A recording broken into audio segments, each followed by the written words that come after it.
Jake Martinez wiped the sweat from his forehead as he finished checking the ship's engine systems. The New Horizon was a good ship, but she was getting old. Every day brought new problems that needed fixing.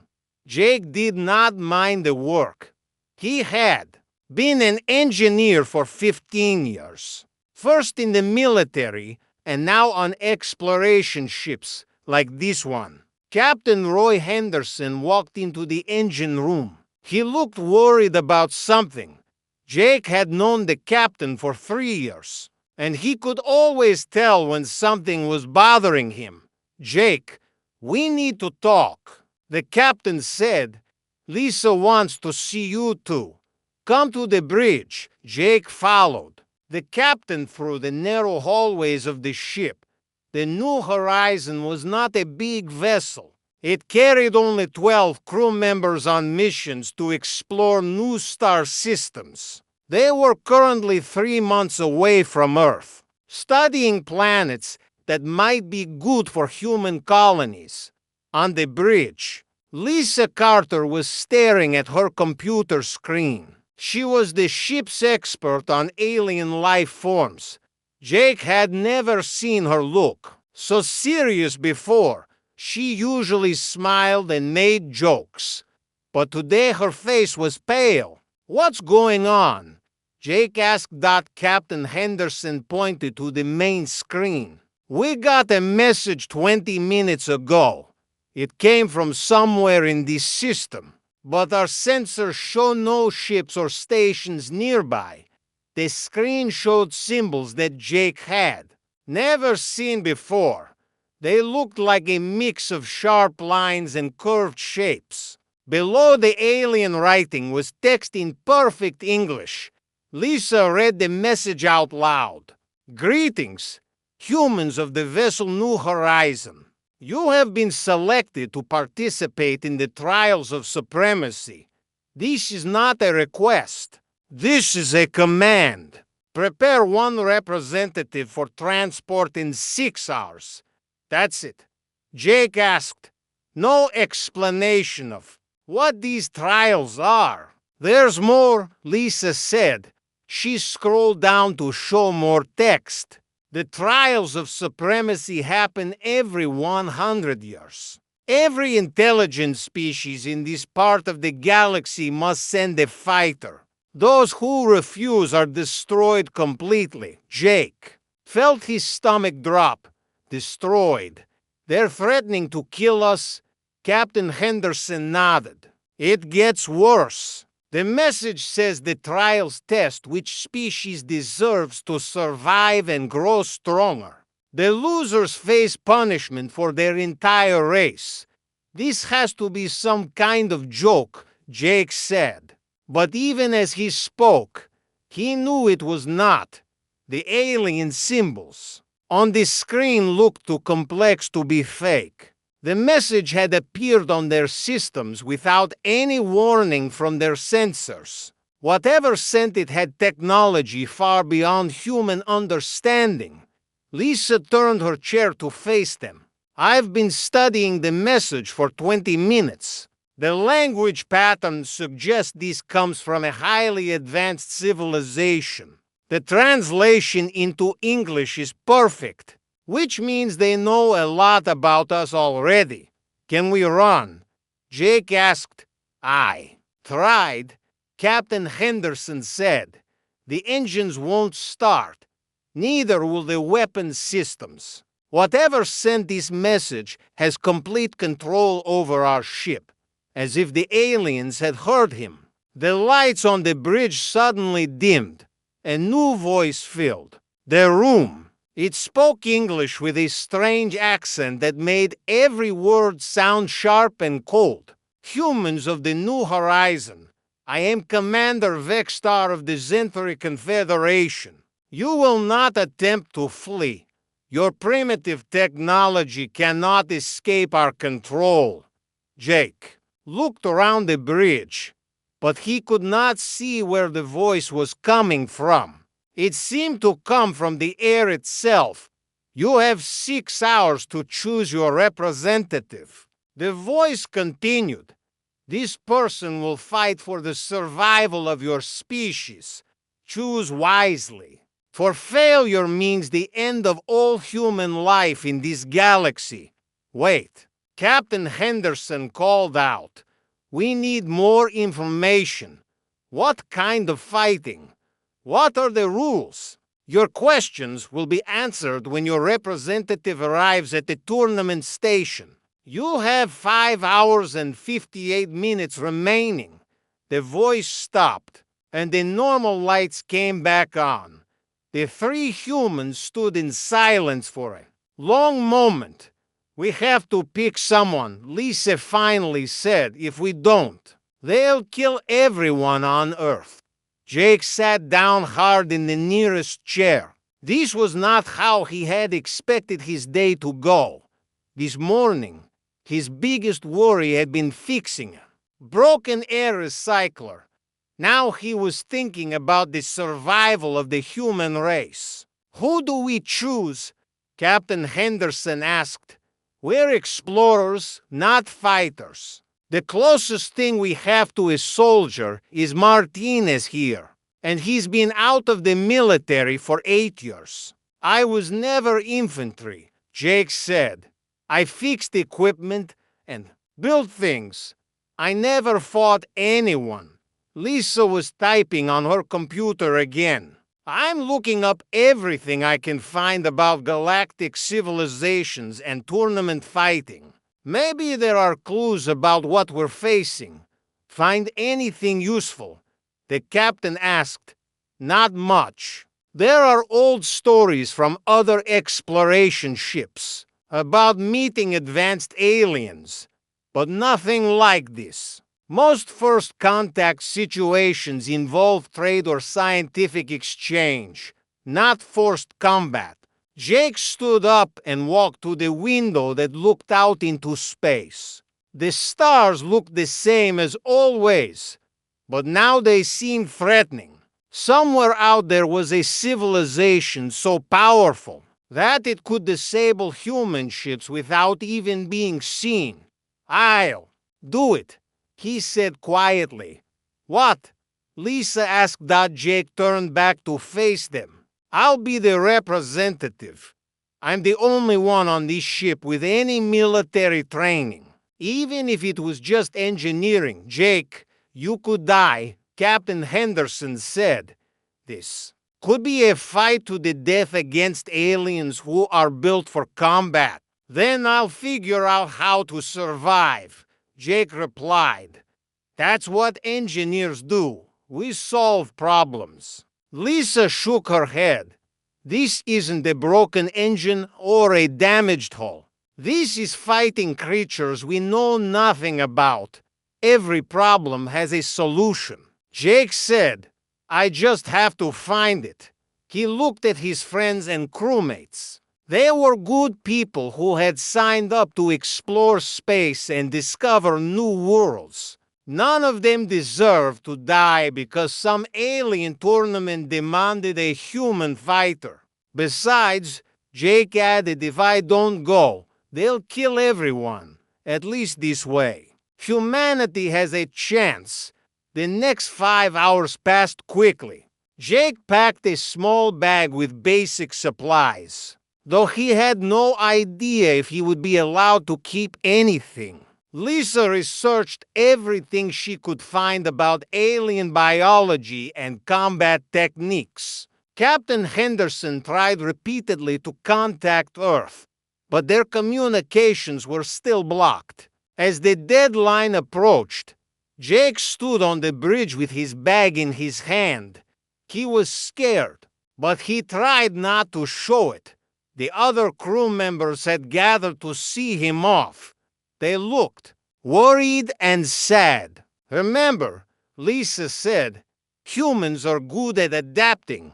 We're survivors. Use that. If you find a way to communicate, let us know what's happening, Captain Henderson added. Jake nodded.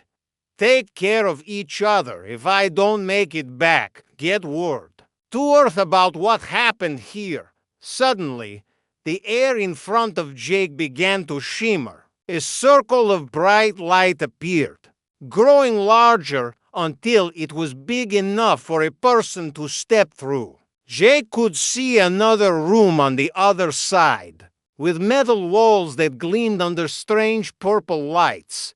"Time to go," he said. He took a deep breath, shouldered his bag, and stepped through the portal. The last thing he heard was Lisa shouting good luck.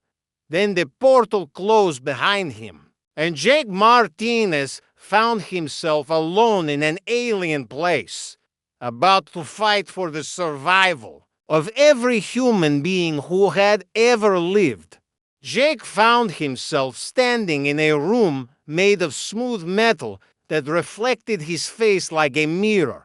The walls curved upward into a dome shape, and lights in the ceiling cast everything in a purple glow. The air smelled different here, like metal, and something he could not identify. A door slid open with a soft hiss. Through it walked a creature that made Jake's heart skip a beat.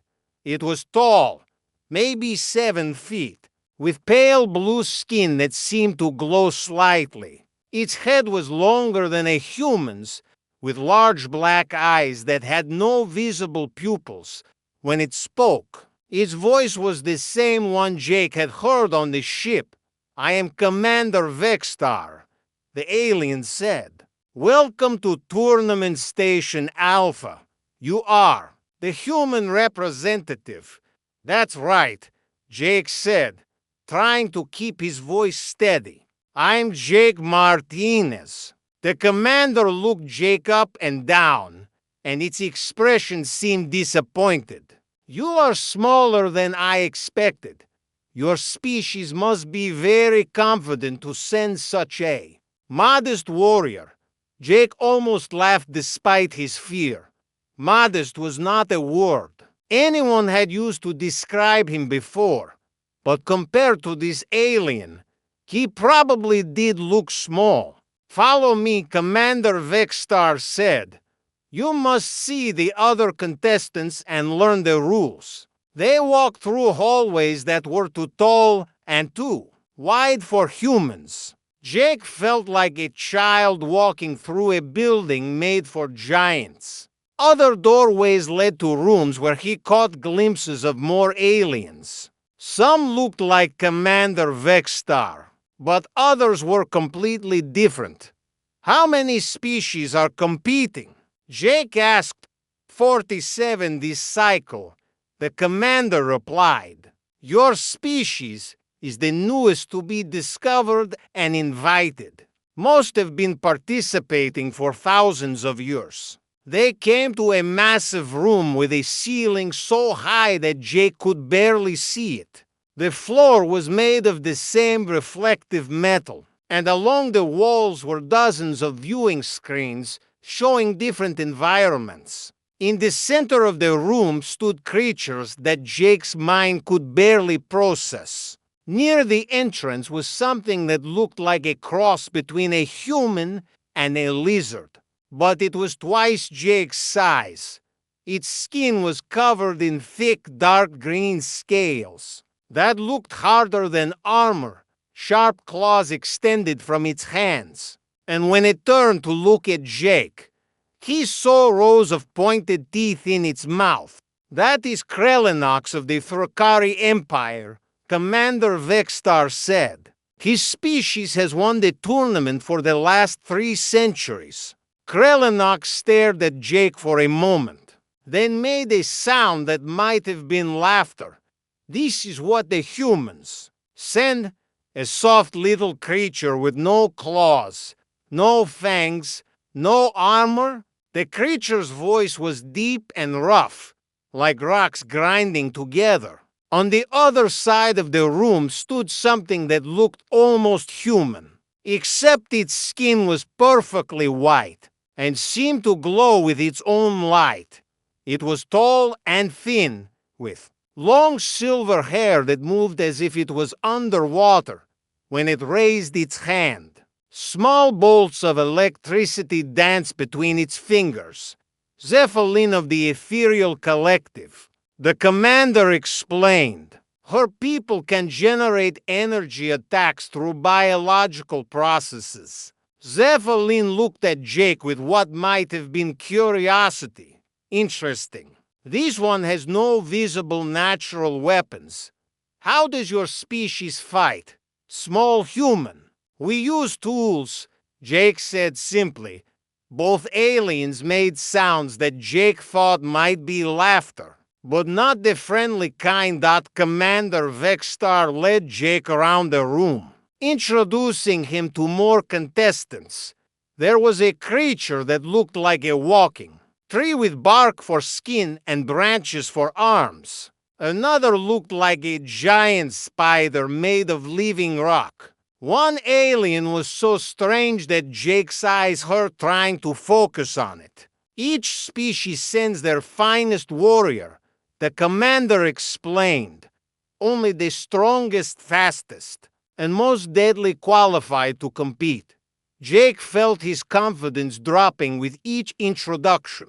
Every other contestant was clearly built for fighting. They had natural weapons, armor, or abilities that humans could only dream of. He was starting to understand why Krelinox and Zephyrin had laughed at him now. Commander Vexstar said, calling for attention from all the contestants, "I will explain the rules of the Trials of Supremacy." The room fell silent. Even the most frightening creatures stopped what they were doing to listen. The tournament consists of 5 phases. The commander began. First, individual survival challenges in different environments. Second, combat trials against natural hazards. Third, direct combat between contestants. Fourth, team-based problem-solving. Fifth, the final trial for the last 3 survivors. Jake listened carefully, trying to memorize every detail.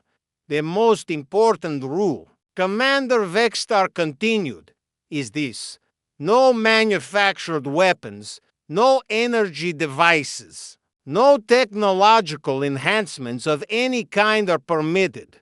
You may use only your natural abilities and whatever materials you can find or create from the environment itself. These caused murmurs among some of the contestants. Jake felt a spark of hope. If no one could use advanced weapons, maybe his lack of natural armaments would not matter as much. "What counts as a manufactured weapon?" asked a creature that looked like a walking suit of armor. "Anything created by industrial processes or advanced technology," the commander replied. "Swords, guns, energy weapons, powered armor, and similar items are forbidden. Simple tools you craft yourself from natural materials are allowed." Jake's mind started working. This was actually good news. Humans were the best tool makers in the galaxy as far as he knew, while other species relied on their natural abilities. Humans had always survived by making tools and weapons from whatever was available. Each phase takes place in a different environment. Commander Vexstar went on. Rocky wastelands, dense forests, underwater regions, crystal caverns, and the final arena. You will have time to explore these areas before the tournament begins. The commander gestured to the viewing screens on the walls. They showed images of the different environments. Jake studied them carefully, already thinking about what materials might be available in each place. Contestants who fail any phase are eliminated, the commander said. Eliminated contestants are returned to their home worlds. However, species whose representatives fail completely may face consequences. What kind of consequences? Jake asked, the commander's black eyes fixed on him. That depends on how badly they fail and how many times their species has disappointed us. The implied threat was clear. Jake was not just fighting for himself. He was fighting for every human being alive. You have 24 hours to prepare, Commander Vexstar announced. Explore the environments, study your opponents, rest, eat. The first trial begins tomorrow. As the meeting ended, the contestants began to scatter. Jake watched them go, noting how they moved and what they seemed interested in. Krellenox headed straight for the rocky wasteland environment, probably because it reminded him of home. Zephyline went to the crystal caverns, where her electrical abilities might be most useful. Jake decided to start with the forest environment. He had spent time camping and hiking as a child, and forests felt familiar to him. As he walked through the simulated woodland, he began to see possibilities that the other contestants might miss. There were different types of trees, which meant different types of wood. Some would be hard, others flexible. Vines could be used for rope. Stones of various sizes lay scattered on the ground. There was clay near a stream that could be shaped and hardened out in his mind. Jake began to design simple machines.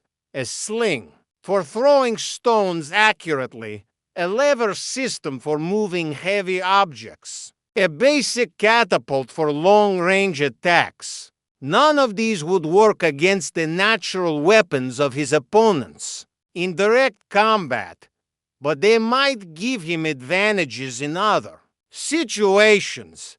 He spent hours in each environment, making mental notes about available materials. The rocky wasteland had metal or deposits that could be shaped into tools. The crystal caverns had formations that could focus or redirect energy. The underwater region had strong currents that could be used for power. As Jake explored, he noticed that other contestants were watching him. They seemed puzzled by his interest in rocks and sticks instead of practicing combat moves. Krellenox shook his massive head when he saw Jake testing the flexibility of different branches. The human wastes time with toys, the reptilian warrior said to another contestant.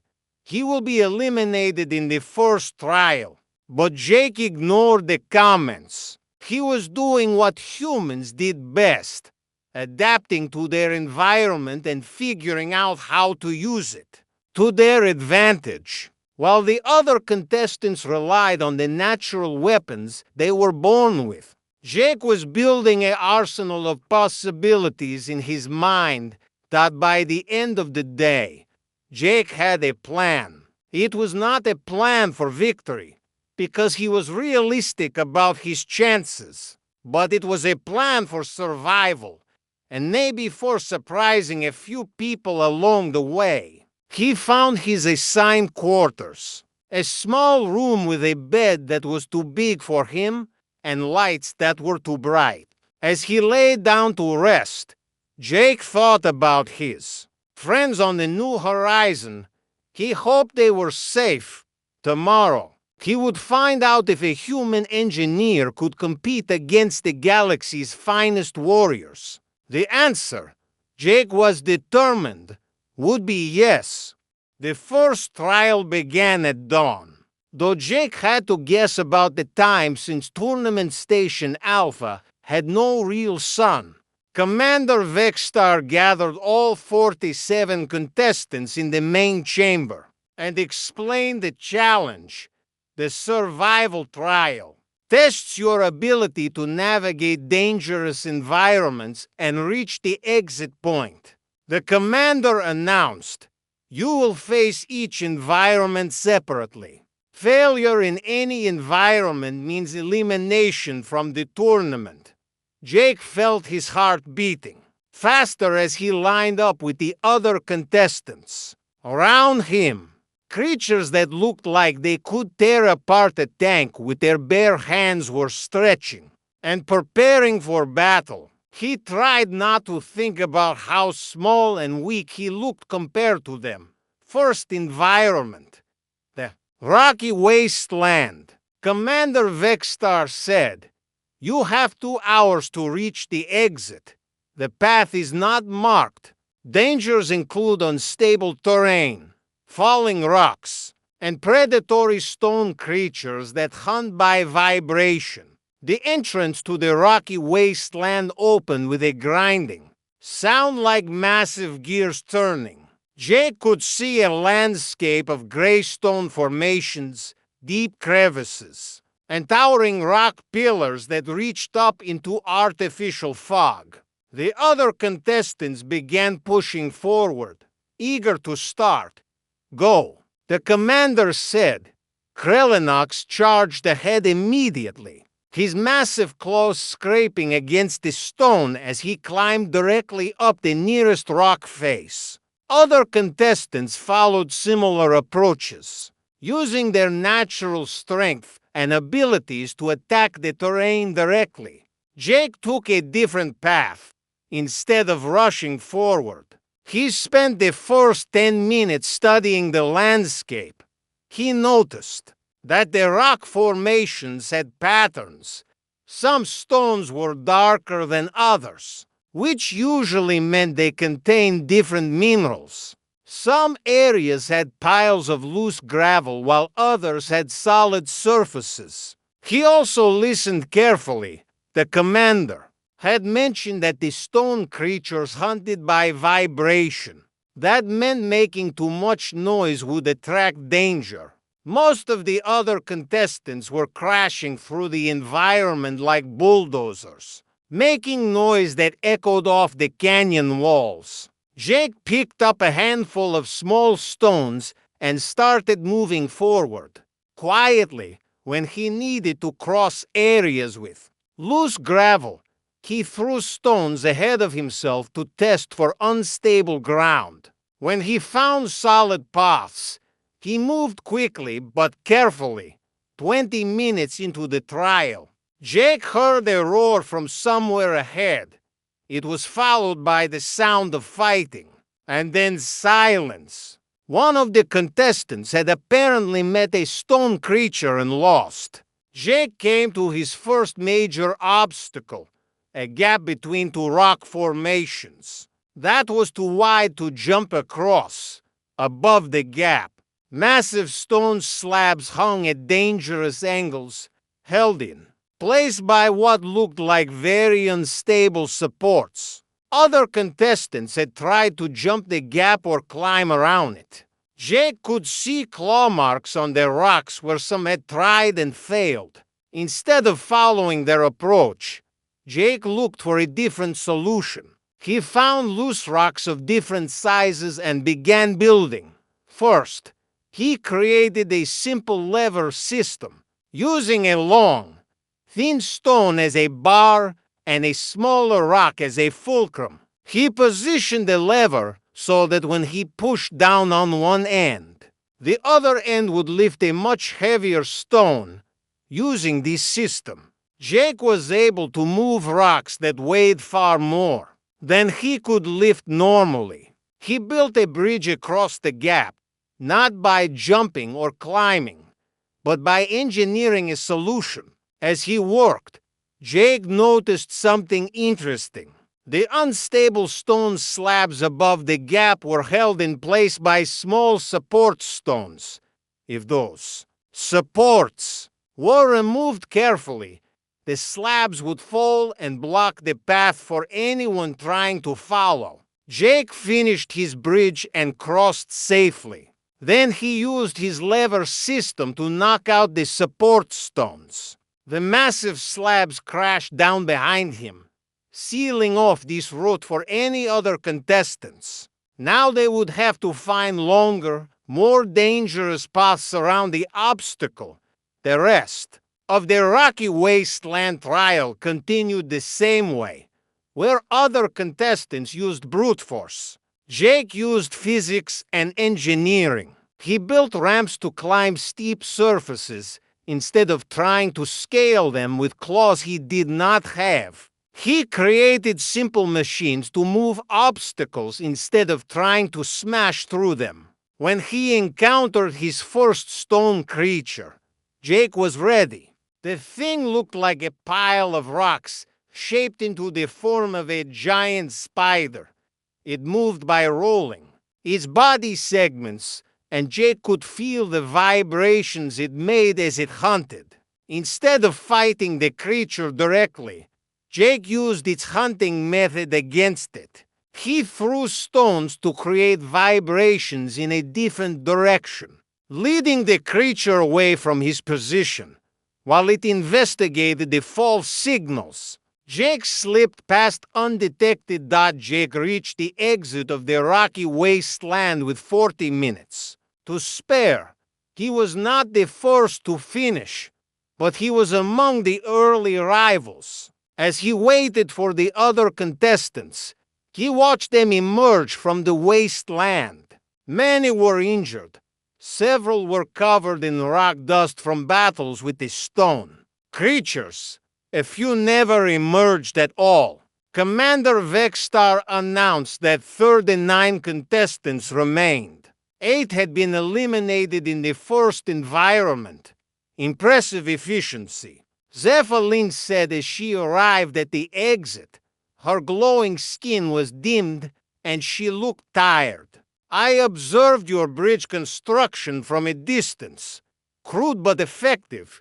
Thank you, Jake said. He was not sure if she was complimenting him or insulting him. Krelinox arrived a few minutes later. His scales were scratched, and he was breathing heavily. He glared at Jake with obvious confusion. How did the soft human finish before many warriors? He growled. I took a different route. Jake said simply. The second environment was the dense forest. This trial tested the contestants' ability to navigate through hostile plant life, avoid poisonous creatures, and find their way without clear landmarks. Again, Jake took time to study the environment before moving forward. He noticed that certain plants grew in patterns that indicated the direction of water flow.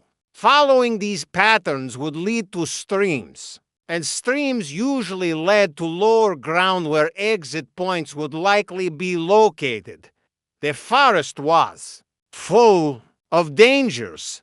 Some trees had branches that moved on their own, trying to grab anything that passed underneath. Other plants released clouds of toxic spores when disturbed.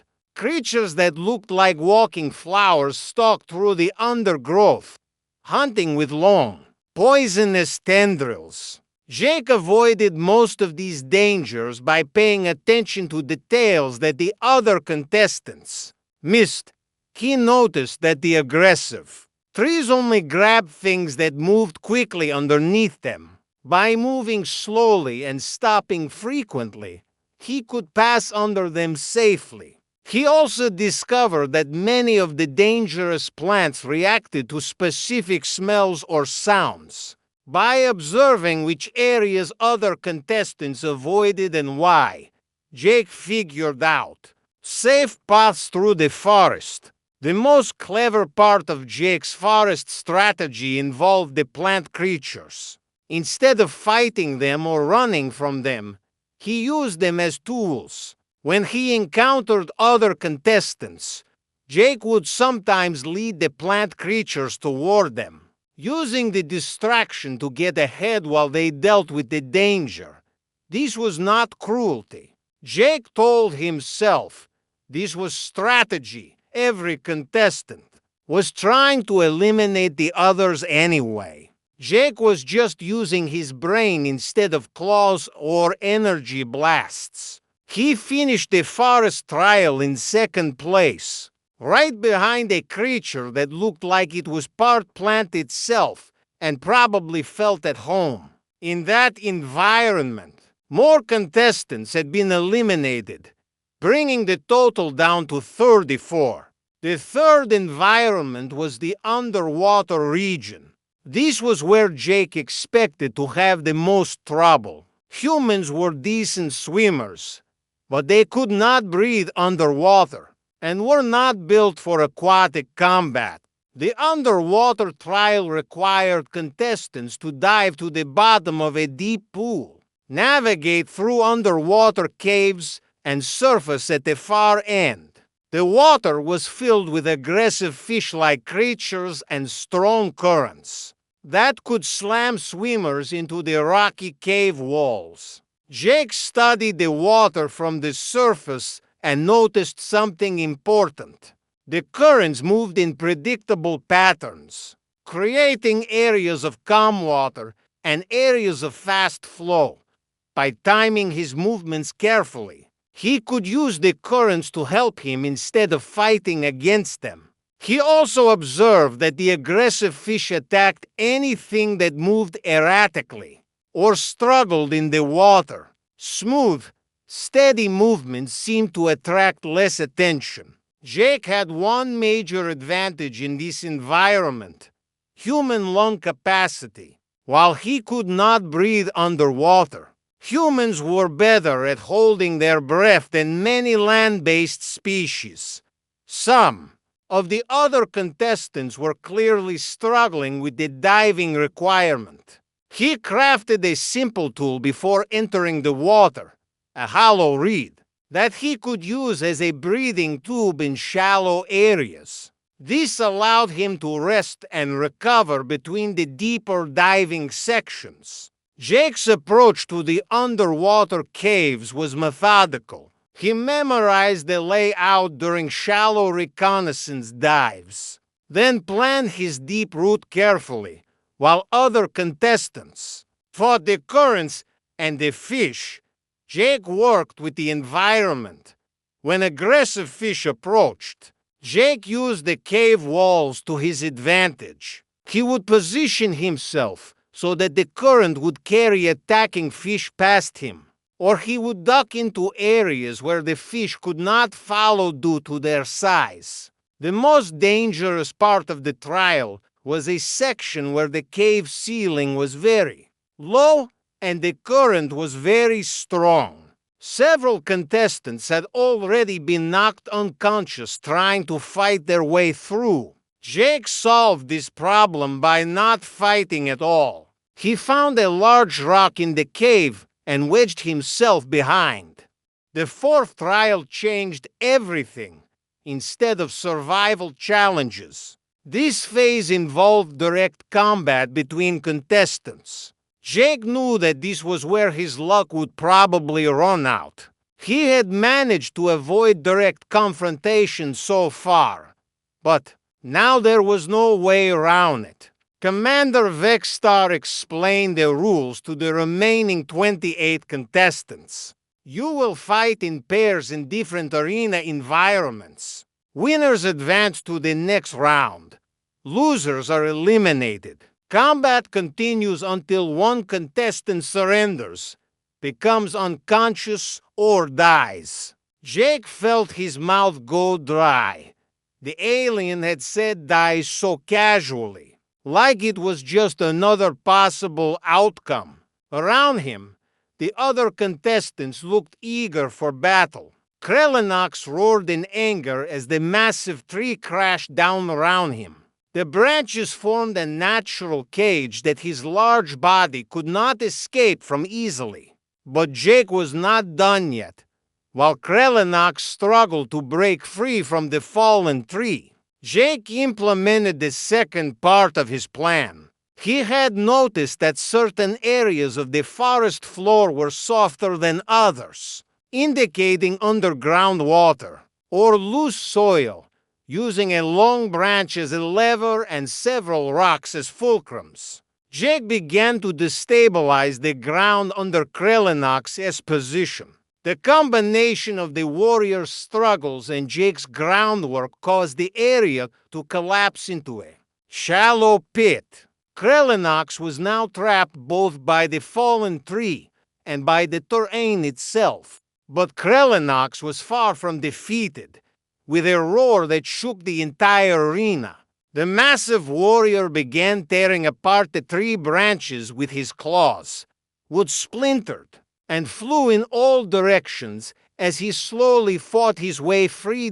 Jake had expected this. While Krellenox destroyed his wooden prism, Jake was busy building his most ambitious weapon yet, a trebuchet made entirely from forest materials, using thick branches for the frame, vines for rope, and a large rock as a counterweight.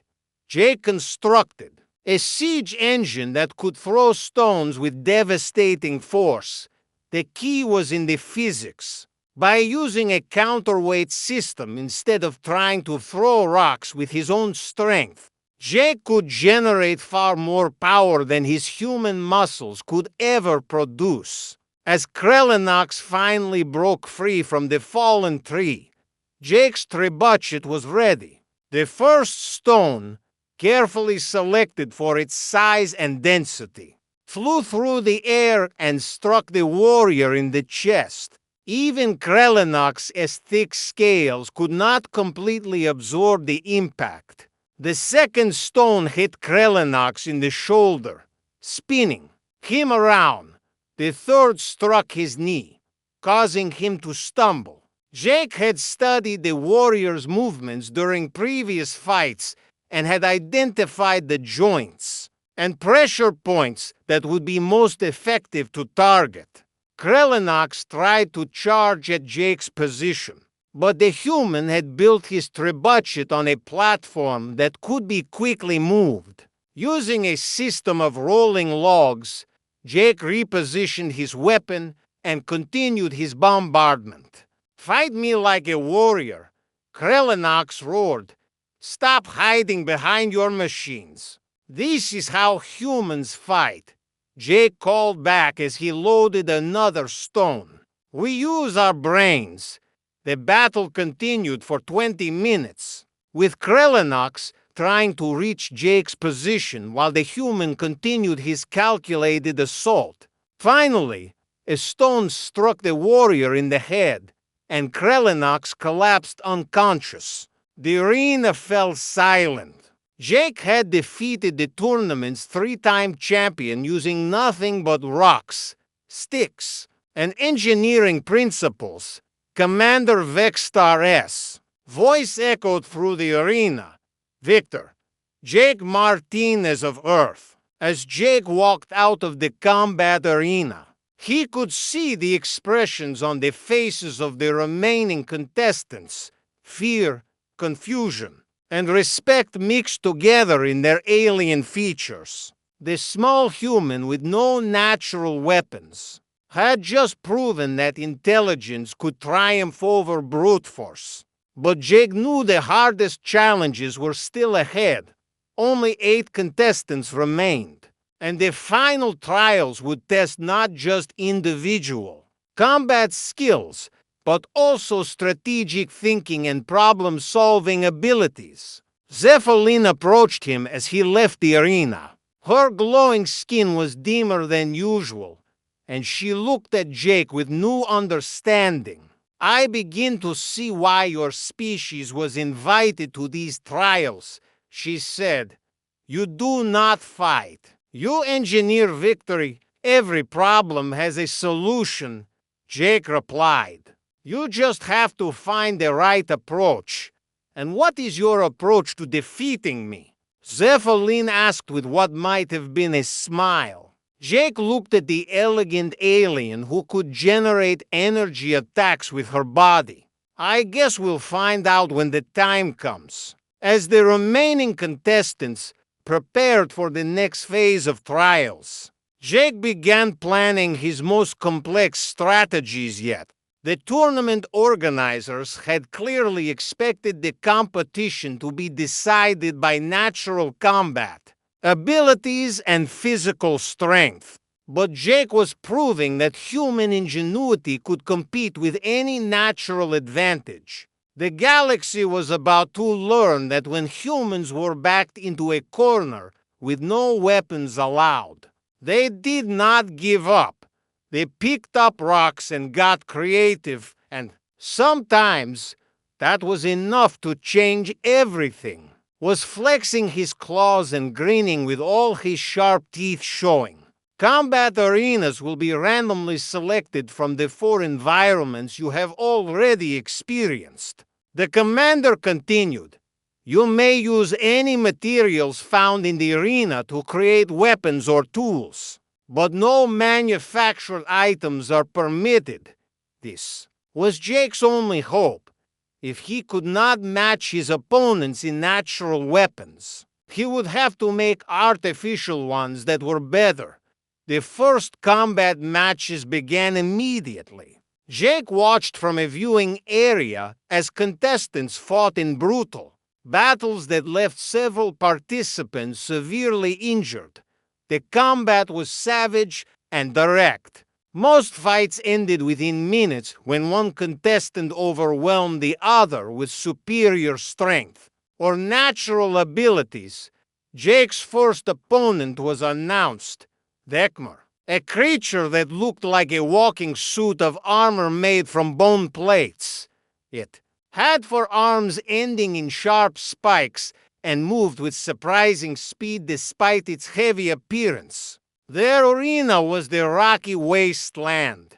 Jake felt a surge of relief. This was the environment he knew best, and it had the materials he needed for his plan. As soon as the combat began, Dekmar charged directly at Jake with all 4 spike arms extended. The creature was fast, but Jake was faster in a different way. Instead of running straight away, he dove toward a pile of rocks he had spotted during his survey of the arena. Jake grabbed a handful of small stones and a longer rock that was shaped like a club. But instead of trying to use the club as a weapon, he did something that made the watching crowd of aliens murmur in confusion. He began building. While Dekmar charged toward him, Jake quickly arranged 3 rocks in a triangle pattern. He placed a club-shaped rock across 2 of them, creating a simple lever. When Dekmar reached him, Jake was ready as the armored creature swung its spike arms down. Jake pushed hard on his improvised lever. The other end of the club rock shot upward, striking Dekmar in what appeared to be its head. The impact was much stronger than anything Jake could have achieved by swinging the rock himself. Dekmar staggered backward, clearly stunned. Jake did not wait for it to recover. He grabbed several rocks and began throwing them with careful aim. But he was not just throwing randomly. Jake had studied physics and ballistics during his engineering training. Each rock was selected for its weight and shape. Jake threw them in calculated arcs that maximized impact force. More importantly, he aimed for joints in Dekmar's bone armor where the plates connected. These were weak points that most fighters would miss. But Jake's engineering background had taught him to look for structural vulnerabilities. Dekmar tried to charge again, but Jake had prepared for this. Using rope made from plant fibers he had gathered earlier, Jake had created a simple but effective trap. As Dekmar ran forward, his legs became tangled in the rope. The creature fell hard, and Jake was ready with a larger rock that he dropped. Using another lever system, the fight was over. Dekmar was unconscious but alive. Jake had won his first direct combat without ever engaging in traditional fighting. The watching aliens were completely silent. Commander Vexstar looked puzzled and possibly impressed. Interesting technique, Zephalin said as Jake left the arena. You fight like your opponents are engineering problems to be solved. That's exactly what they are, Jake replied. His second combat opponent was more challenging. a creature called War that looked like a giant insect, with razor-sharp mandibles and the ability to spit acid. Their arena was the Crystal Caverns, which gave Jake new materials to work with. Vor's acid attacks were dangerous, but Jake noticed something important during the first few minutes of combat. The creature could only spit acid in straight lines, and it took several seconds to prepare each attack. This gave Jake time to take cover and plan counterattacks. The Crystal Caverns contained formations that Jake could use to his advantage. Some crystals were reflective, others were transparent, and a few had unusual shapes that could focus or redirect energy. Jake's strategy against Vorth involved creating what was essentially a funhouse mirror maze using the crystal formations. By carefully positioning reflective crystals, Jake created multiple false images of himself. When Vorth tried to target him with acid attacks, the creature could not tell which image was real, while Vorth was confused by the optical illusions. Jake used the transparent crystals to build a simple but effective catapult. The crystals were strong but flexible, perfect for storing and releasing energy. Instead of throwing rocks by hand this time, Jake used his catapult. The final phase of the tournament was unlike anything that had come before. The 8 remaining contestants stood in a completely new arena that combined elements from all the previous environments. Rocky areas flowed into forest sections, which bordered crystal formations and pools of water. But this time, the challenge was not about individual combat or survival. Commander Vextar addressed the survivors from a platform high above the arena. The final trial tests the most important quality of a dominant species, the ability to lead and adapt when faced with the impossible. Jake looked around at his fellow survivors. Besides himself and Zephyrin, there was a creature that looked like living metal, another that seemed to be made of flowing water, and for others that represented the galaxy's most successful warrior species. Your task, the commander continued, is to work together to solve a series of escalating challenges. However, only one contestant can be declared the ultimate victor. You must decide for yourselves how to balance cooperation with competition. The first challenge appeared.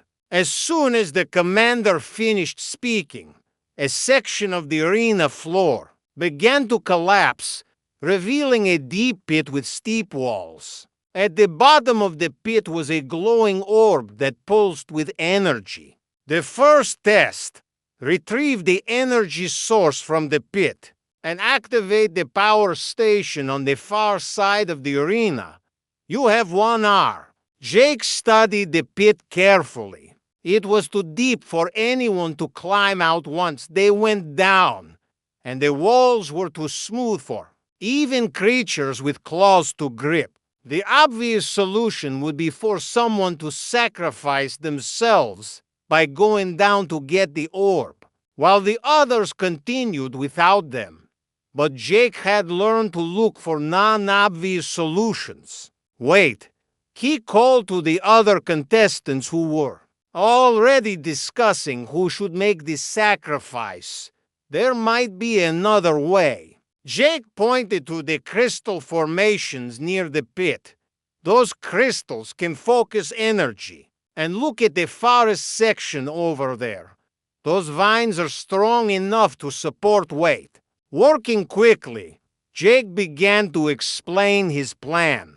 Using vines as rope and crystal formations as focusing elements, they could create a system to lower someone into the pit and pull them back up again. The key was using the crystal formations to create a pulley system. That would multiply their lifting strength. Zeppelin was the first to understand. Ingenious, instead of sacrifice, you propose. Engineering. The 8 contestants worked together to implement Jake's plan. Even the most brutish warriors followed his directions, because they could see that his approach would save lives while achieving the goal. Jake volunteered to go down into the pit himself, as the others lowered him using the improvised pulley system. He retrieved the energy orb and was pulled safely back to the surface. The first challenge was complete, and no one had been eliminated. The second challenge was more complex. The power station required 3 different energy sources to activate, but they were located in dangerous areas of the arena. Reaching them would require different skills and abilities. One energy source was at the bottom of an underwater cave system. Another was suspended high above the arena in a crystal formation that generated electrical discharges. The third was hidden in a section of the forest that was filled with aggressive plant life. This challenge requires specialization, Jake observed. Each of us should tackle the area that matches our abilities best. The water creature volunteered for the underwater source. Zephelin's electrical abilities made her the logical choice. For the crystal tower, Jake volunteered for the forest, not because he was naturally suited for it, but because he had proven he could handle hostile plant life through careful observation and planning. But as they split up to tackle their individual challenges, Jake realized something troubling. The tournament structure was forcing them to become competitors again. Once they retrieved all 3 energy sources, only one person could activate the final power station and claim victory. In the forest section, Jake used his now familiar approach of studying the hostile plants and finding ways to work around their defenses, rather than fighting them directly. He created diversions, used the plants against each other, and built tools that allowed him to navigate safely through the dangerous area. As he retrieved the forest energy source, Jake made a decision that would surprise everyone, including himself. Instead of rushing back to the power station, Jake took time to study the other contestants' situations. The water creature was struggling in the underwater caves because the current was too strong. Zephyrin was having difficulty with the crystal tower because the electrical discharges were interfering with her own energy abilities. Jake could have left them to fail, improving his own chances of victory. Instead, he began building solutions to help them. For the water creature, Jake constructed a current diverter using rocks and forest debris. The device channeled the underwater current in a different direction, allowing the creature to reach the energy source safely.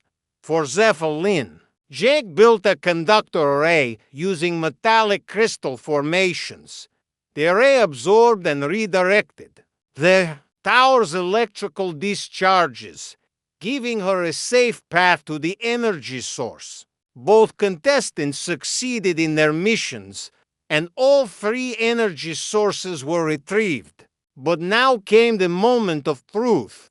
Who would activate the power station and claim victory? "I do not understand," said the water creature as they all stood before the power station. "Human Jake helped us succeed when he could have let us fail." Why? Jake looked at the 8 contestants, representatives of species from across the galaxy. Because the real test isn't about who's the strongest or fastest or most deadly. It's about leadership, He gestured to the power station, which required all three energy sources to be inserted simultaneously. Look at this device. It can't be activated by one person alone. It requires cooperation. Zephaline's eyes widened as she understood. The tournament organizers designed a test that appears to reward individual victory, but actually requires group coordination. Exactly, Jake said. A truly dominant species isn't one that destroys all competition. It's one that can bring different abilities together to solve problems that no single individual could handle. Commander Vextar's voice echoed through the arena. Fascinating. The human has identified the true nature of the final test. Jake looked up at the commander. This whole tournament has been about more than fighting, hasn't it? You've been testing whether species can evolve beyond pure aggression. Correct, the commander replied. The galaxy needs leaders, not just warriors. Species that can only destroy eventually destroy themselves. Jake turned to his fellow contestants. We can all win this together, or we can fight over who gets to claim individual victory. What do you choose? The 8 contestants looked at each other, then at Jake. One by one, they nodded their agreement that working together. They activated the power station simultaneously. The arena filled with brilliant light as the device came to life, powering systems throughout the tournament station. Commander Vextar descended to the arena floor. For the first time in the history of the Trials of Supremacy, we have multiple victors. But if we must name a single champion, it is clear who demonstrated the highest form of leadership. The commander approached Jake. Jake Martinez of Earth, you have shown that true strength comes not from natural weapons or superior technology, but from the ability to see solutions where others see only problems. Your species will be welcomed into the Galactic Confederation, not as subjects, but as partners. As Jake was transported back to the New Horizon, he carried with him more than just personal victory. He had proven that humanity deserved a place among the stars not because humans were the strongest, or fastest, or most powerful, but because they were problem solvers who could bring others together to achieve the impossible. Captain Henderson and Lisa were waiting for him when he materialized on the bridge. They looked relieved and proud, but also curious about what had happened during the tournament. How did it go? Lisa asked. Jake smiled and picked up a small rock from the engineering section, just an ordinary piece of metal ore that had somehow made its way onto the ship. He held it up to show his friends. It turns out, he said, that when humans aren't allowed to use weapons, we can make the whole galaxy into our toolbox. Commander Vextar's final message came through the ship's communication system a few hours later. The Galactic Confederation formally welcomes humanity as a member species. Earth will serve as a center for engineering and problem-solving research. We look forward to learning from your unique approaches to challenges. As the New Horizon resumed its journey through space, Jake thought about the future. Humanity was no longer alone in the galaxy. They were part of something larger, and their contribution would not be conquest or domination, but innovation and cooperation. Sometimes, Jake reflected, the best weapon was not a weapon at all. Sometimes it was just a rock and the intelligence to know how to use it.